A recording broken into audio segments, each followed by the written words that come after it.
Imagine this.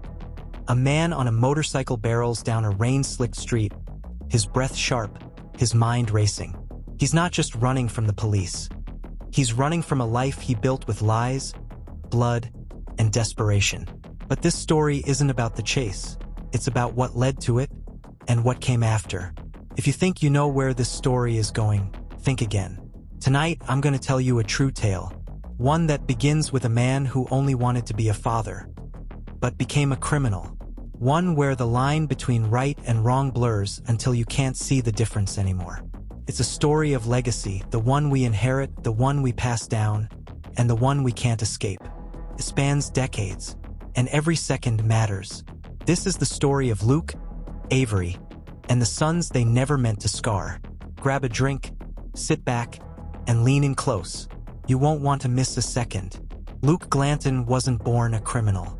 He was born in a steel town in the Northeast, forgotten by industry, filled with broken promises. He never knew his father, and his mother worked double shifts until her back gave out. By 19, Luke had run away to join a traveling carnival. Not as a carny, but as a performer, a daredevil who rode a steel cage on two wheels. They called him the Ball of Death. Helmet on, engines roaring, crowds screaming. It was the only time he felt alive. One humid summer in Schenectady, New York, Luke crossed paths with Romina, a waitress with dreams of her own. They shared a few nights under the stars, words they didn't mean, and then Luke vanished, carried off with the carnival. He didn't know she got pregnant. A year later, he was back in Schenectady. The carnival had returned, and so had fate. Romina wasn't waiting for him. She had moved on.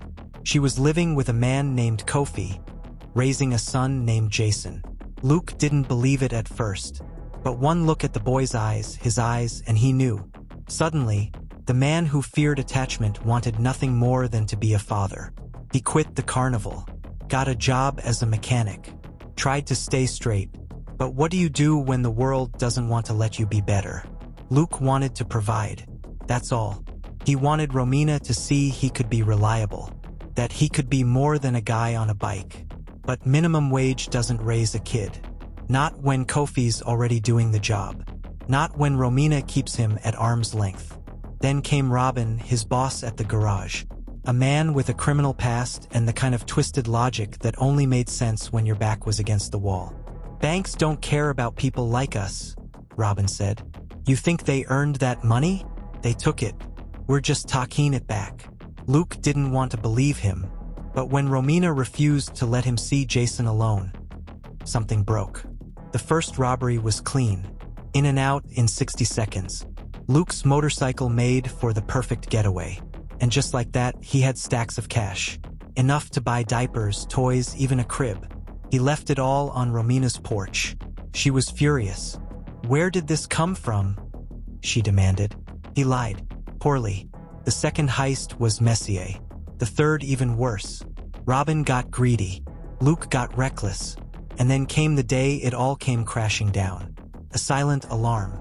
A rookie cop. A foot chase through back alleys. Luke ditched the bike and fled on foot, heart pounding like a war drum. He burst through a suburban house. Cornered. A young officer shouted at him to drop his weapon.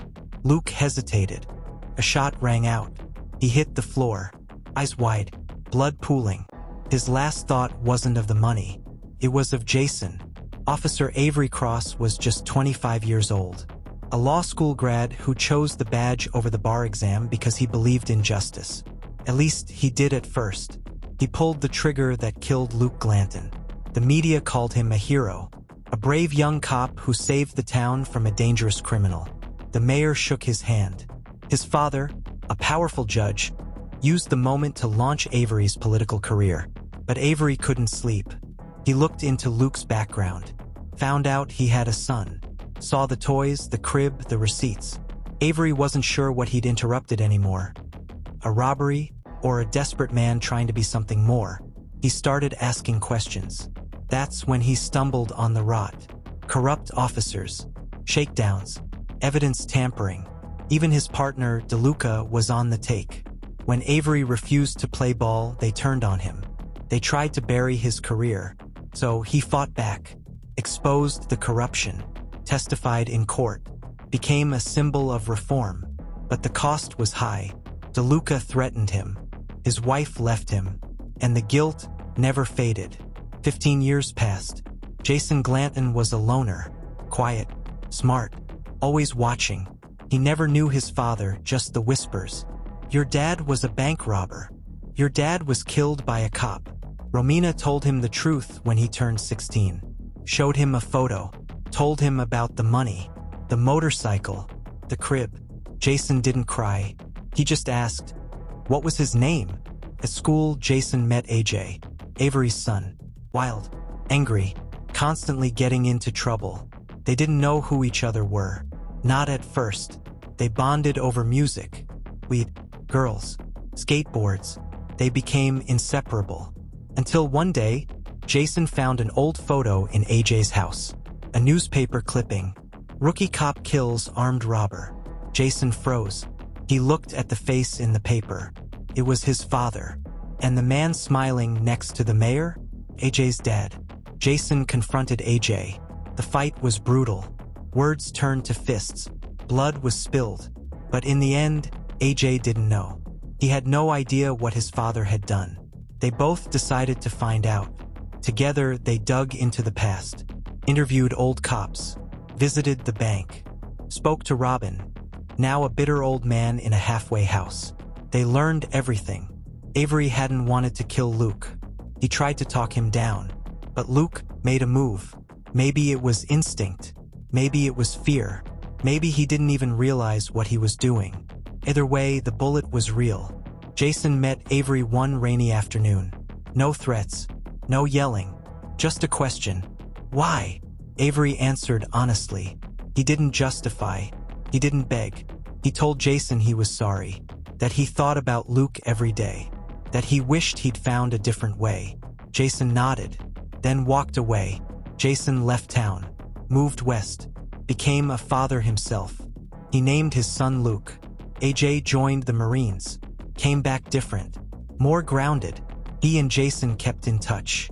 As for Avery, he never ran for office. He never sought fame. He taught law at a community college. Quiet. Humble. Haunted. He kept a photo of Luke Glanton on his desk. Not as a trophy, but as a reminder. Because some ghosts don't leave. But they can teach you how to live. We all carry the weight of those who came before us. But it's not the weight that defines us, it's what we do with it. If the story hit you in the heart, share it. Leave a comment below. What legacy are you building? What choices are you making? And remember, sometimes the most powerful thing a man can do is stop the cycle.